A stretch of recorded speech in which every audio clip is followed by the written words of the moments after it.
Bonjour à tous, l'ex-compagne de Salah Abdeslam, mise en examen. La jeune femme de 27 ans a été placée en détention provisoire. 2 informations judiciaires ont été ouvertes par le parquet national antiterroriste. Maeva B est accusée d'avoir fomenté un projet d'attentat sans lien avec Salah Abdeslam et d'avoir remis une clé USB au dernier survivant des commandos des attentats du 13 novembre. 2 autres suspects ont aussi été mis en examen et écroués dans l'enquête sur le projet d'attentat selon le PNAT.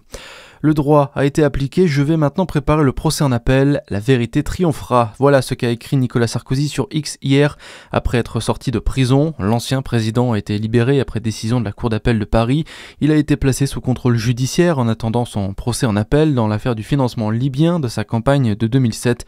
Nicolas Sarkozy était incarcéré à la prison de la Santé à Paris depuis près de 3 semaines.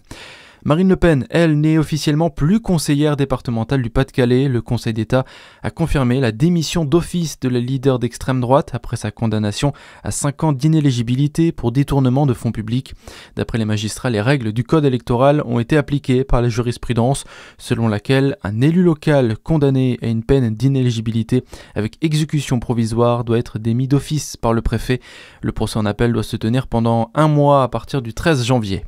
Le début d'une sortie de crise aux États-Unis, le Sénat a voté pour le texte qui doit mettre fin à la paralysie budgétaire. L'accord a été trouvé entre républicains et démocrates après plus de 40 jours de shutdown du jamais vu outre-Atlantique. Le texte doit encore passer devant la Chambre des représentants, puis soumis à Donald Trump pour signature. Et puis, en ce 11 novembre, de nombreuses cérémonies partout en France pour rendre hommage aux soldats tombés lors de la Première Guerre mondiale.